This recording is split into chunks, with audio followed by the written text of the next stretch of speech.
ओम नमः शिवाय। हर हर महादेव। प्यारे भक्तों, आज है फाल्गुन मास की 22वां दिन और आज मैं आप सभी को सुनाने जा रही हूँ श्री शिव महापुराण की 22वें दिन की महापुण्य फल देने वाली कथा। सूत जी बोले, महर्षियों, भगवान श्री हरि के अंतर्ध्यान हो जाने पर मुनिश्रेष्ठ नारद शिवलिंग को भक्तिपूर्वक दर्शन करते हुए पृथ्वी पर विचरने लगे। ब्राह्मणों, भूमंडल पर घूम फिरकर उन्होंने भोग और मोक्ष देने वाले बहुत से शिवलिंगों का प्रेम पूर्वक दर्शन किया। दिव्यदर्शी नारद जी भूतल के तीर्थ में विचर रहे थे और इस समय उनका चित्त शुद्ध है, यह जानकर वे दोनों शिवगण उनके पास गए। वे दोनों शिवगण श्राप से उद्धार की इच्छा से आदरपूर्वक मस्तक झुकाकर भली भांति प्रणाम करके मुनि के दोनों पैर पकड़कर आदरपूर्वक उनसे कहने लगे। शिवगण बोले, हे ब्राह्मण पुत्र देवऋषि, प्रेम पूर्वक हम दोनों की बातों को सुनिए। वास्तव में हम दोनों ही आपका अपराध करने वाले हैं, ब्राह्मण नहीं हैं। हे मुने, हे ब्रीप, आपका अपराध करने वाले हम दोनों शिव के गण हैं। राजकुमारी श्रीमती के स्वयंवर में आपका चित्त माया से मोहित हो रहा था। उस समय परमेश्वर की प्रेरणा से आपने हम दोनों को श्राप दे दिया। वह कुछ समय जानकर हमने चुप रह जाना ही अपनी जीवन रक्षा का उपाय समझा। इसमें किसी का दोष नहीं है, हमें अपने कर्म का ही फल प्राप्त हुआ है। प्रभु, अब आप प्रसन्न होइए और हम दोनों पर अनुग्रह कीजिए। सूत जी बोले, उन दोनों गणों द्वारा भक्ति पूर्वक कहे गए वचनों को सुनकर पश्चाताप करते हुए देवऋषि नारद प्रेम पूर्वक कहने लगे, आप दोनों महादेव के गण हैं और सत्पुरुषों के लिए परम सम्मानीय हैं। अतः मेरे मोह रहित एवं सुखदायक यथार्थ वचन को सुनिए। पहले निश्चय ही स्वेच्छावश मेरी बुद्धि भ्रष्ट हो गई थी और मैं सर्वथा मोह के वशीभूत हो गया था, इसलिए आप दोनों को कुबुद्धि वाले मैंने श्राप दे दिया। हे शिवगणों, मैंने जो कुछ कहा है वह वैसा ही होगा, फिर भी मेरी बात सुने। मैं आपके लिए श्राप उद्धार की बात बता रहा हूँ, आप लोग आज मेरे अपराध को क्षमा कर दे। मुनिवर, विष्णुवा के वीर्य से जन्म ग्रहण करके आप संपूर्ण दिशाओं में प्रसिद्ध कुंभकर्ण रावण राक्षस राज का शरीर प्राप्त करोगे और बलवान वैभव से युक्त तथा परम प्रतापी होंगे। समस्त ब्रह्मांड के राजा होकर शिव भक्त एवं जितेंद्रिय होंगे और शिव के ही दूसरे स्वरूप श्री विष्णु के हाथों मृत्यु पाकर फिर आप दोनों अपने पद पर प्रतिष्ठित हो जाएंगे। महात्मा नारद मुनि की यह बात सुनकर वे दोनों शिवगण प्रसन्न होकर सानंद अपने स्थान को लौट गए। नारद जी भी अत्यंत आनंदित हो अनन्य भाव से भगवान शिव का ध्यान तथा शिव तीर्थों का दर्शन करते हुए बारंबार भूमंडल में विचरने लगे। अंत में वे सबके ऊपर विराजमान काशीपुर में गए, जो शिव जी की प्रिय शिव रूपिणी एवं शिव को सुख देने वाली है। काशीपुर का दर्शन करके नारद जी कृतार्थ हो गए।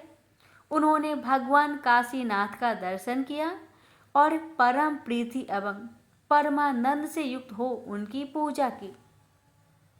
काशी का सानंद सेवन करके वे मुनि श्रेष्ठ कृतार्थ का अनुभव करने लगे और प्रेम से विहल हो उनका नमन वर्णन तथा स्मरण करते हुए ब्रह्मलोक को गए। निरंतर शिव का स्मरण करने से शुद्ध बुद्धि को प्राप्त देवऋषि नारद ने वहां पहुंचकर विशेष रूप से शिव तत्व का ज्ञान प्राप्त करने की इच्छा से ब्रह्मा जी को भक्ति पूर्वक नमस्कार किया और नाना प्रकार के स्रोतों द्वारा उनकी स्तुति करके उनके शिव तत्व के विषय में पूछा। उस समय नारद जी का हृदय भगवान शंकर के प्रति भक्ति भावना से परिपूर्ण था। नारद जी बोले, हे ब्राह्मण पर ब्रह्मा, परमात्मा के स्वरूप को जानने वाले हे पितामह, हे जगत प्रभु, आपके कृपा प्रसाद से मैंने भगवान विष्णु के उत्तम महात्म्य का पूर्णतया ज्ञान प्राप्त किया है। भक्ति मार्ग, ज्ञान मार्ग, अत्यंत दुस्तर तपो मार्ग, दान मार्ग तथा तीर्थ मार्ग का भी वर्णन सुना है, परंतु शिव तत्व का ज्ञान मुझे अभी तक नहीं हुआ है। मैं भगवान शंकर की पूजा विधि को भी नहीं जानता, अतः हे प्रभु, आप क्रमशः इन विषय को तथा भगवान शिव के विविध चरित्रों को मुझे बताने की कृपा करें। हे तात, शिव तो निर्गुण होते हुए भी सगुण है, यह कैसे संभव है? शिव की माया से मोहित होने के कारण मैं शिव के तत्व को नहीं जान पा रहा हूँ। सृष्टि के पूर्व भगवान शंकर किस स्वरूप से अवस्थित रहते हैं और सृष्टि के मध्य में कैसी क्रीड़ा करते हुए स्थित रहते हैं? सृष्टि के अंत में वे देव महेश्वर किस प्रकार से रहते हैं और संसार का कल्याण करने वाले वे सदाशिव किस प्रकार प्रसन्न रहते हैं? हे विधाता, वे संतुष्ट होकर अपने भक्तों और अन्य लोगों को कैसा फल देते हैं, वह सब हमें बताए। मैंने सुना है कि वे भगवान तत्काल प्रसन्न हो जाते हैं। परम दयालु वे भक्त के कष्टों को नहीं देख पाते हैं। ब्रह्मा, विष्णु और महेश, ये तीनों देव शिव के ही अंश हैं। महेश उनमें पूर्ण अंश है और स्वयं में वे परात्पर शिव है। आप उन महेश्वर शिव के आविर्भाव एवं उनके चरित्र को विशेष रूप से कहें। हे प्रभु, इस कथा के साथ ही उमा पार्वती के आविर्भाव और उनके विवाह की भी चर्चा करें। उनके गृहस्थ आश्रम और उस आश्रम में की गई विशिष्ट लीलाओं का वर्णन करें। हे निष्पाप, इन सब कथाओं के साथ अन्य जो कहने योग्य बातें हैं उनका भी वर्णन करें। हे प्रजानाथ, उन शिव और शिव के आविर्भाव एवं विवाह का प्रसंग विशेष रूप से कहे तथा कार्तिकेय की जन्म की कथा भी मुझे सुनाइए। हे जगत प्रभु, पहले बहुत लोगों से मैंने ये बात सुनी है मगर तृप्त नहीं हो सका हूँ, इसलिए आपकी शरण में आया हूँ। आप मुझ पर कृपा करें।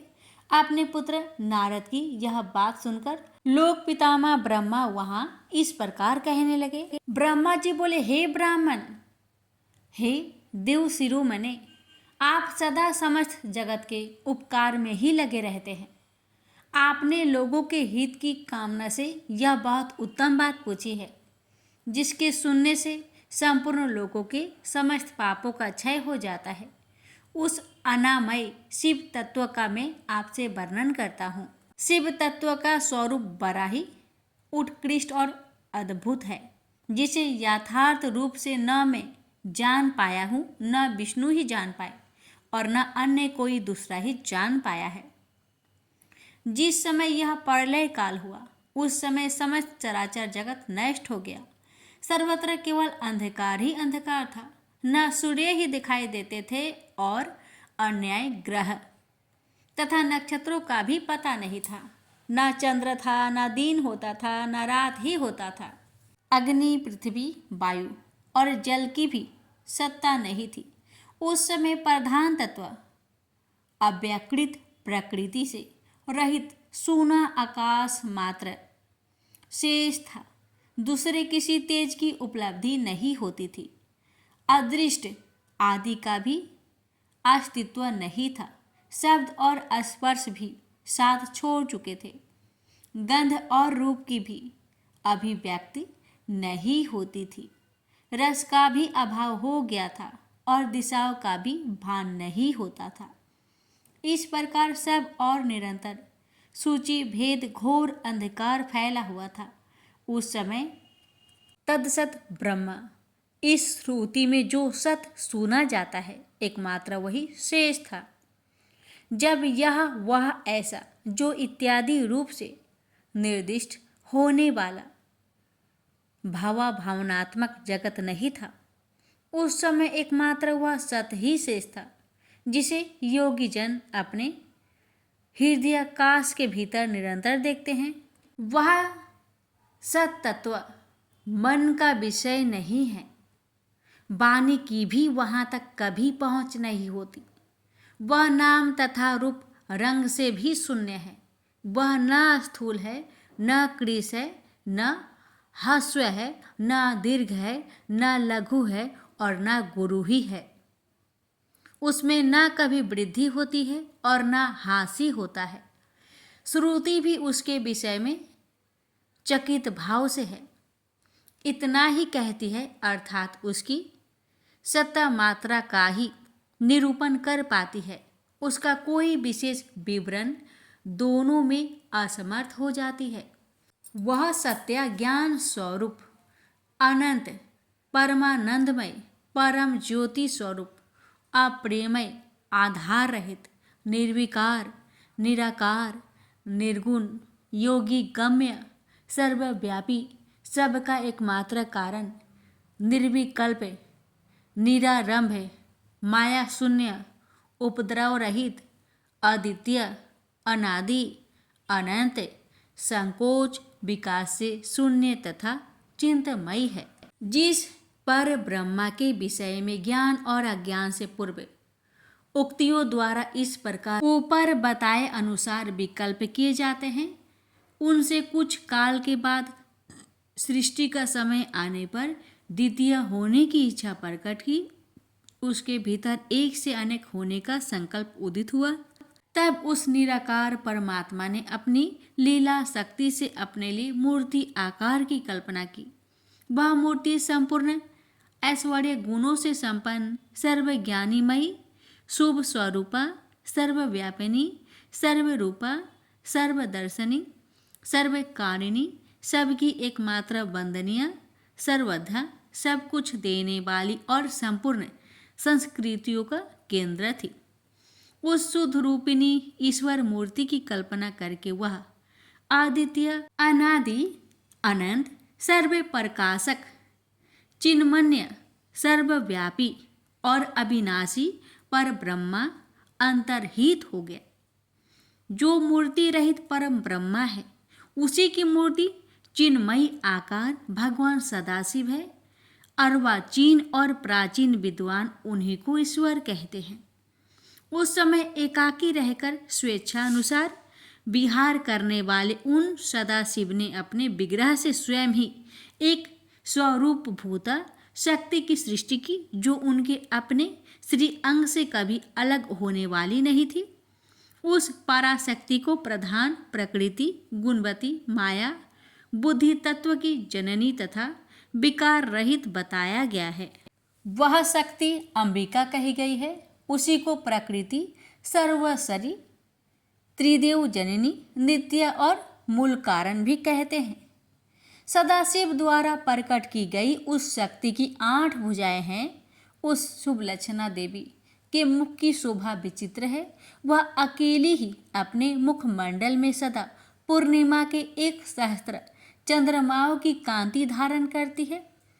नाना प्रकार के आभूषण उसके श्री अंगों की शोभा बढ़ाते हैं। वह देवी नाना प्रकार की गतियों से संपन्न है और अनेक प्रकार के अस्त्र शस्त्र धारण करती है। उसके नेत्र खिले हुए कमल के समान जान पड़ते हैं। वह अचिंत्य तेज से जगमगाती रहती है। वह सबकी योनि है और सदा उद्यमशील रहती है। एकाकिनी होने पर भी वह माया संयोग बसात अनेक हो जाती है। वे जो सदाशिव हैं, उन्हें परम पुरुष, ईश्वर, शिव शंभु और अनीश्वर कहते हैं। वे अपने मस्तक पर आकाश गंगा को धारण करते हैं। उनके भाल देश में चंद्रमा शोभा पाते हैं। उनके 5 मुख हैं और प्रत्येक मुख में 3 नेत्र हैं। 5 मुख होने के कारण वे पंचमुख कहलाते हैं। उनका चित्त सदा प्रसन्न रहता है। वे 10 भुजाओं से युक्त और त्रिशूलधारी है। उनके श्री अंगों की प्रभा कपूर के समान श्वेत गौर है। वे अपने सारे अंगों में भस्म रमाए रहते हैं। उन काल रूपी ब्रह्मा ने एक ही समय शक्ति के साथ शिवलोक नामक क्षेत्र का निर्माण किया था। उस उत्तम क्षेत्र को ही काशी कहते हैं। वह परम निर्वाण या मोक्ष का स्थान है जो सबके ऊपर विराजमान है। हे प्रिया, प्रियतम स्वरूप शक्ति और शिव जो परमानंद स्वरूप है, उस मनोरम क्षेत्र में नित्य निवास करते हैं। वह काशीपुरी परमानंद स्वरूपिणी है। हे मुने, शिव और शिवा ने प्रलय काल में भी कभी उस क्षेत्र को अपने सानिध्य से मुक्त नहीं किया है, इसलिए विद्वान पुरुष उसे अविमुक्त क्षेत्र भी कहते हैं। वह क्षेत्र आनंद का हेतु है, इसलिए पिनाकधारी शिव ने पहले उसका नाम आनंद वन रखा था। उसके बाद वह अविमुक्त के नाम से प्रसिद्ध हुआ। हे देवऋषि, एक समय उस आनंद वन में रमन करते हुए शिवा और शिव के मन में यह इच्छा प्रकट हुई, किसी दूसरे पुरुष की भी सृष्टि करनी चाहिए जिस पर सृष्टि संचालन महान भार रखकर हम दोनों केवल काशी में रहकर इच्छा अनुसार विचरण करें और निर्वाण धारण करें।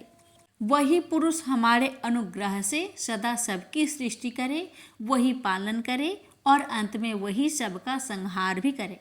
यह चित्त एक समुद्र के समान है, इसमें चिंता की उताल तरंगे उठ उठकर इसे चंचल बनाए रहती है। इसमें सत्व गुण रूपी रत्न, तमोगुण रूपी ग्रह और रजोगुण रूपी मूंगे भरे हुए हैं। इस विशाल चित्त समुद्र को संकुचित करके हम दोनों उस पुरुष के प्रसाद से आनंद कानन काशी में सुखपूर्वक निवास करें। जहाँ आनंद वन वह स्थान है जहाँ हमारी मनोवृत्ति सब और से सिमट कर इसी में लगी हुई है तथा जिसके बाहर का जगत चिंता से आतुर प्रतीत होता है। ऐसा निश्चय करके शक्ति सहित सर्वव्यापी परमेश्वर शिव ने अपने वाम भाग के 10वें अंग पर अमृत का सिंचन किया। वहाँ उसी समय एक पुरुष प्रकट हुआ जो तीनों लोकों में सबसे अधिक सुंदर था। वह शांत था, उसमें सत्वगुणी अधिकता थी तथा वह गंभीरता का अथाह सागर था। मुने, क्षमा गुण से युक्त उस पुरुष के लिए ढूंढने पर भी कहीं कोई उपमा नहीं मिलती थी। उसकी कांति इंद्रनील मणि के समान श्याम थी। उसके अंग अंग से दिव्य शोभा छिटक रही थी और नेत्र पर फूल कमल के समान शोभा पा रहे थे। उसके श्री अंगों पर स्वर्ण सदृश कांति वाले 2 सुंदर रेशमी पीतांबर शोभा दे रहे थे। किसी से भी पराजित न होने वाला वह वीर पुरुष अपने प्रचंड भुज दंडों से सुशोभित हो रहा था। तदंतर उस पुरुष ने परमेश्वर शिव को प्रणाम करके कहा, हे स्वामी, मेरे नाम निश्चित कीजिए और काम बताइए। उस पुरुष की यह बात सुनकर महेश्वर भगवान शंकर हंसते हुए मेघ के समान गंभीर वाणी में उससे कहने लगे। शिव जी बोले, हे वत्स, व्यापक होने के कारण तुम्हारा विष्णु नाम विख्यात होगा। इसके अतिरिक्त और भी बहुत से नाम होंगे जो भक्तों को सुख देने वाले होंगे। तुम सुस्थिर होकर उत्तम तप करो, क्योंकि वही समस्त कार्यों का साधन है। ऐसा कहकर भगवान शिव ने श्वास मार्ग से श्री विष्णु को वेदों का ज्ञान प्रदान किया। तदंतर अपनी महिमा से कभी च्युत न होने वाले श्रीहरि भगवान शिव को प्रणाम करके बहुत बड़ी तपस्या करने लगे और शक्ति सहित परमेश्वर शिव भी पार्षद गणों के साथ वहां से अदृश्य हो गए। 12,000 दिव्य वर्षों तक तपस्या करने के पश्चात श्री विष्णु अपने अभिष्ट फल स्वरूप सर्वस्व देने वाले भगवान शिव का दर्शन प्राप्त न कर सके। तब विष्णु को बड़ा संदेह हुआ। उन्होंने हृदय में शिव का स्मरण करते हुए सोचा कि अब मुझे क्या करना चाहिए। इसी बीच शिव की मंगलमयी आकाशवाणी हुई कि संदेह दूर करने के लिए पुनः तपस्या करनी चाहिए। शिव की उस वाणी को सुनकर विष्णु ने ब्रह्म में ध्यान को अवस्थित कर पुनः दीर्घ काल तक अत्यंत कठिन तपस्या की। तदंतर ब्रह्मा की ध्यानाव अवस्था में ही विष्णु को बोध हो आया और वे प्रसन्न होकर यह सोचने लगे कि अरे, वह महान तत्व है क्या। उस समय शिव की इच्छा से तपस्या के परिश्रम से निरत विष्णु के अंगों से अनेक प्रकार की जलधाराएं निकलने लगी। हे महामुनि, उस जल से सारा सोना आकाश व्याप्त हो गया। वह ब्रह्मरूप जल अपने स्पर्श मात्र से सब पापों का नाश करने वाला सिद्ध हुआ। उस समय थके हुए परम पुरुष विष्णु मोहित होकर दीर्घकाल तक बड़ी प्रसन्नता के साथ उसमें सोते रहे। नार अर्थात जल में शयन करने के कारण ही उनका नाम नारायण, यह श्रुति सम्मत नाम प्रसिद्ध हुआ। उस समय उन परम पुरुष नारायण के अतिरिक्त दूसरी कोई प्रकृत वस्तु नहीं थी। उसके बाद ही उन महात्मा नारायण देव से यथा समय सभी तत्व प्रकट हुए। हे महामते, हे विद्वान, मैं उन तत्व की उत्पत्ति का प्रकार बता रहा हूँ, सुनिए। प्रकृति से महातत्व प्रकट हुआ और महातत्व से सत्वादि तीनों गुण, इन गुणों के भेद से ही त्रिवध अहंकारी की उत्पत्ति हुई। अहंकार से 5 तन मात्राएं हुई और उन तन मात्राओं से 5 भूत प्रकट हुए। उसी समय ज्ञानेन्द्रिय और कर्मेंद्रिय का भी प्रादुर्भाव हुआ। हे मुनिश्रेष्ठ, इस प्रकार मैंने आपको तत्व की संख्या बताई है। इसमें से पुरुष को छोड़कर शेष सारे तत्व प्रकृति से प्रकट हुए हैं, इसलिए सबके सब जड़ हैं। तत्वों की संख्या 24 है। उसी समय एकाकार हुए 24 तत्वों को ग्रहण करके वे परम पुरुष नारायण भगवान शिव की इच्छा से ब्रह्मरूप जल में सो गए। प्रेम से बोलिए हर हर महादेव।